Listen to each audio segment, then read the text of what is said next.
वज़ीर आला बलोचिस्तान सरफराज बुगटी ने कहा कि सूबे में इस अमन व अमान की बहाली और अवाम के जान माल के तहफ़्फ़ुज़ के लिए सिविल और मिलिट्री इदारे भरपूर किरदार अदा कर रहे हैं।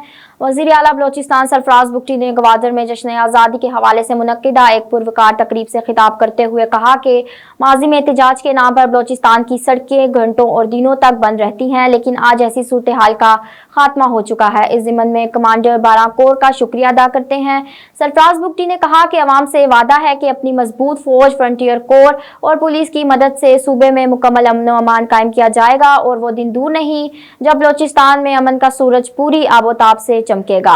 वज़ीर आला ने कहा कि एक वक्त में साहिली शाहराह पर कराची से तिब्बत का सफर खतरनाक समझा जाता था, मगर आज हालात बेहतर हो चुके हैं और माजी की तरह हम हर चैलेंज पर काबू पाने की सलाहियत रखते हैं। उन्होंने जोर दिया कि रियासत और अवाम के दरमियान फासले खत्म करने के लिए तरक्याती मंसूबों को हकीकत पसंदाना बुनियादों पर इस्तवार करना, मुलाजमतों में मेरिट को यकीनी बनाना और गवर्नेंस के मेयार को बेहतर बनाना नागुज़ीर है। वज़ीर आला ने अवाम से अपील की है कि वो झूठे प्रोपेगेंडे और गुमराह कुन बयानिए में ना आए। उन्होंने कहा कि पाकिस्तान को कमज़ोर या तकसीम करने की तमाम कोशिशें, चाहे वो ताकत के जोर पर नजरिया मुसल्लत करने की हों, समाजी असर और रसूख के मनफी इस्तेमाल पर मबनी हो या जलसे जुलूस के जरिए इंतशार पैदा करने की हो, माजी में नाकाम हुई और आइंदा भी नाकाम ही रहेंगे। वज़ीर आला बलोचिस्तान ने वाज़ेह किया कि बलोचिस्तान किसी लाहासिल जंग का हिस्सा नहीं है।